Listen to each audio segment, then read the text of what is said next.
Forced to work from home by your employer? Laid off or feeling depressed at home? Do you want to make money working from anywhere? We'll show you how to do it from your couch. It's time for another episode of the Work From Home Show. Coming to you from their homes in Austin, Texas and Tampa, Florida, here are your hosts, Adam and Naresh. Welcome to another episode of the Work From Home Show. This is your host, Adam Schrader, along with Naresh Vissa, and we are once again joined by Dan Millman, author of the newly revised 25th anniversary edition of The Life You Were Born to Live, a guide to finding your life purpose, and the New York Times bestsellers, Way of the Peaceful Warrior, a book that changes lives, The Hidden School, Return of the Peaceful Warrior, Everyday Enlightenment, the 12 Gateways to Personal Growth. We are honored to have him here with us again today. Going back to the pandemic, there's a lot of change happening, and the news media has kind of overtaken the narrative, I think. What's your advice on keeping up with and transcending the daily news? Because as you can see, we've had policy, we've had riots, we've had all sorts of things happen because of what's coming out of that TV box. Right. And of course, there are some people I know in the spiritual arena who would say, do a fast from media. You'll be happier and more relaxed. And you know, there may be times to fast from food or media or constant entertainment to tune up our reticular activating system and our brain stem and do some sensory deprivation and simplicity and kind of retune appreciation of simple foods and so on, which in a sense many of us are going through now in this the current circumstance. So I think I'd actually give me a key word. Let me go with that. I think I lost track. It's a liability of being free association. The news. Thank you. Entertainment, media, and news.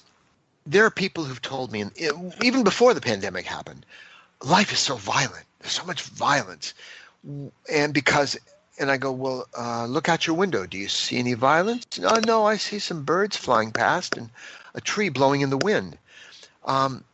And I say, yeah, that's right, because we're exposed to media. And, you know, if your body feels good, this is not a tangent, I'm making a point here. If your body feels good, but you have one sore spot, maybe in your foot or knee or elbow, your attention goes to that spot, that sore spot, as it should, because maybe something's wrong that needs attending to. Maybe you have a cut or other ailment. And what the media is about, it's not a thing. It's our human tendency to want to know what's going on. And so media tend to report the sore spots in the body of Earth, the body of the planet. Cynically, people say if it bleeds, it leads, because people will tune in to these dramatic things.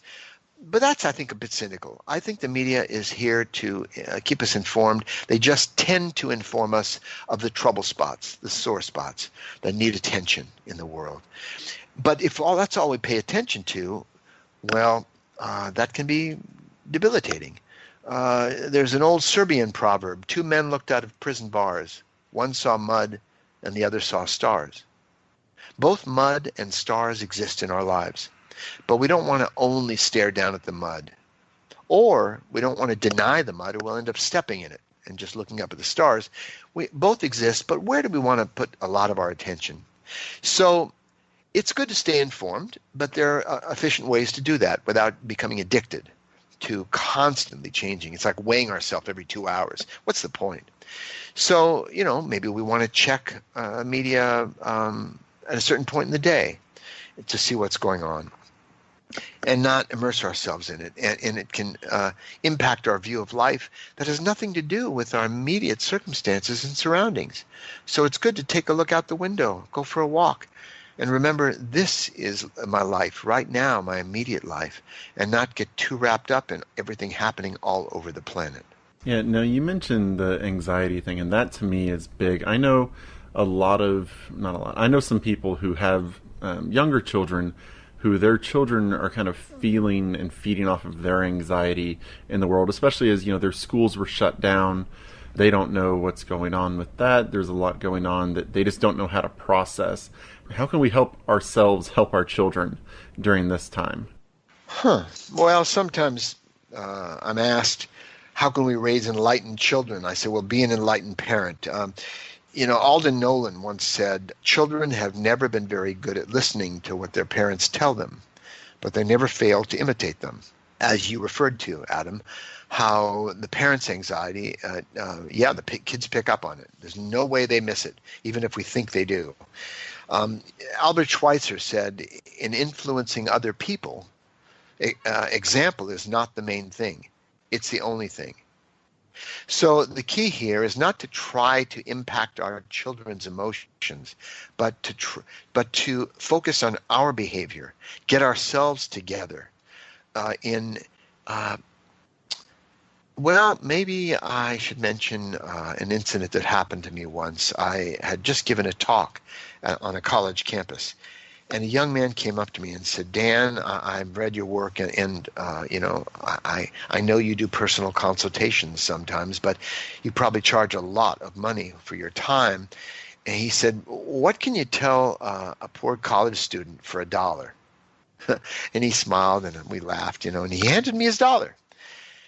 And I told him 6 words that I believe could change his life. It's a lifetime practice for anyone. And those 6 words were here and now, breathe and relax. Those things are under our control.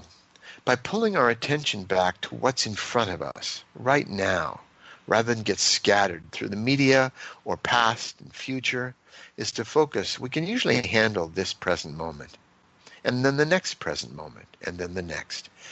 And breathing and relaxing are in our physical control. We can take a deep breath anytime, even now. And we can relax the body. Anybody who can tense their body can relax it. And remembering to do that. And so when parents, that's the best advice I could give in a relationship or with parents, here and now, breathe and relax. When you're relaxed, your kids' bodies will pick up on that instantly, and they'll relax more. When we meet somebody new, if you're relaxed, they're going to find themselves relaxing. It'll feel good to be around you. So that's a very practical thing we can do in response to anxiety. We can't change feelings by wanting them to go away. And this is a revelation for some people. They might even disagree. They might say, oh yeah, I've snapped out of it. Well, yes, sometimes we are sad or angry and we find ourselves laughing. Boy, wouldn't it be great if we could do that every time? But we can't. And there are many ways to influence our feelings. Our posture, our breathing, how relaxed we are will influence our feelings. But influence just means we make an effort to feel differently. And it sometimes works and often doesn't. There are many techniques, NLP and all kinds of different cognitive behavior therapy, to try to feel better. But rather than focusing on what we have less control over, which was what we happen to be feeling in any given moment or thinking, the thoughts that appear in our awareness, I suggest focusing on our behavior. Here and now, breathe and relax. Even if we feel anxious, we need to accept our feelings rather than trying to fix them, change them, worry about them. Accept them as natural to us in that moment. All feelings fade over time. They change all the time. If we observe our lives, we'll see that. So just to accept our feelings as we would in meditation, notice it, and back to our breathing. And focus on a good purpose. What do we want to get accomplished right now with our children, with our spouse or partner, with our friends? And then do what we need to do. And that's a prescription for a life well lived. And we're not robots. We can't do it every time. But it's a practice we can improve over time. You talked a little bit about staying focused on the present. And in the book, Way of the Peaceful Warrior, and the movie, this is a recurring theme. What time is it? Right now is the time. So how can people stay focused on the present, especially during these, I guess you can say, somewhat strange, uncertain times? I don't believe we have to stay focused on the present, but we have to notice when we're not doing it. Here's the great paradox and great irony, Naresh. I think you know this, but I'm just offering the reminder, that our body can only live in the present moment, the eternal present, now and now and now. But our mind, our attention most specifically, flits from what we call the past to what we call the future, which neither of which exist. They literally have no existence. They are mental constructs. What we call the past are a set of neurological impulses in our brain we call memories. We have these impressions we call memory from something we say happened in a past time, but we're remembering that in this present moment. And the future is our imagination. We can imagine all kinds of things 2 minutes from now, or a year from now, or 10 years, and we're doing that imagining in this present moment, because that's where we always are. So we don't have to work to be in the present moment. We just don't want to let our minds mistake the past, what we call past and future, as being controllable or relevant. There's nothing wrong with thinking about the future, errands we have to run that day. There's nothing wrong with remembering the past, the lessons we've learned, we don't want to repeat, some nostalgia that's pleasant for us. As long as we recognize we're right here and now doing all that. And so when teachers like myself say live in the present, we're really just saying handle what's in front of you. It's more realistic. That's our moment of power, our moment of sanity, right now. So how can people in today's environment even work towards becoming a peaceful warrior with everything that's going on? Yeah, Adam, I do get comments from people saying, I want to become a peaceful warrior like you. Someday maybe I will. And it's a false premise. I don't know anybody who isn't striving to live with a peaceful heart. And I don't know anybody who doesn't realize there are times in our lives we need a warrior's spirit just to face the challenges of everyday life, including now. So we're all peaceful warriors in training. I'm in training, you're in training, everybody is. We're at different places on that path in our own lives, different circumstances. And that's why I refer to it as the peaceful warrior's way. It's an approach to living. It's not my way, it's our way. So it's not a thing apart from everyday life. Anybody who goes to my website will see, if they scroll down, the arena's everyday life. The time is now. That is our teacher. Daily life is guaranteed to teach us all that we need to learn, even when things are going smoothly. But when things get challenging, as they are in our current situation, though they've always been challenging, it's always something or the other. That's our weightlifting. That's our training. A man wrote to me once and said, Dan, I want to be a peaceful warrior like you, and I want to be more spiritual after reading your book, but I have a wife and 3 children and a full-time job. We laughed about that later because I reminded him his wife, his children, his job, those are his forms of spiritual training. And they're more challenging than sitting in a cave and meditating. I know this because I've done both. So we're all in this together. And, you've heard that before, but it's a truth that bears repeating. Dan, let's now talk about loneliness, and then we'll wrap this up. But what is loneliness really? What causes it? And right now, a lot of people are dealing with loneliness, being locked down at their homes. How can we learn to live with loneliness for the rest of our lives, especially in this work-from-home environment? Well, loneliness is a feeling. Solitude is a state. And so much of it has to do with whether it's voluntary or involuntary. One of the worst punishments they give to prisoners, to inmates, is solitary confinement. We know that. And yet, there are monks and nuns who voluntarily take vows of solitude for long periods of time. A friend of mine grew up in an impoverished situation, and one day he heard I was doing a 7-day fast. Just water, diluted fruit juice maybe, for 7 days. And he said, why would anybody want to not eat on purpose? Because he knew real hunger, because for him it was not voluntary. So it's a different psychological state. So a feeling of loneliness, what a wonderful thing. Because you know what? If we hated people and didn't want to be around anybody, we wouldn't feel lonely. But it means that we care about people. We cherish physical contact. And we can also enjoy those moments where we're able to experience that. whether it's on our front porch talking with a neighbor at a distance. We start to appreciate people. Even here in New York City, I find people now saying, hi, how you doing? More than New Yorkers are known to do, because we're a bit more isolated. So to me, loneliness is a feeling, and it's, again, we need to accept that as natural to us in the moment.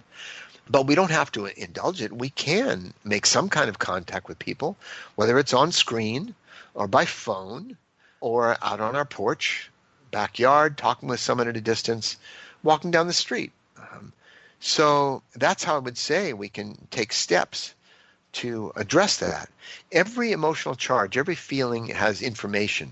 There's something we can learn from it, including loneliness. But again, we can also appreciate solitude and the advantage of getting to know ourselves as well and keeping our own good company. Dan Millman, thank you so much for coming on the Work From Home show. We really appreciate it. I want to plug all of your books. I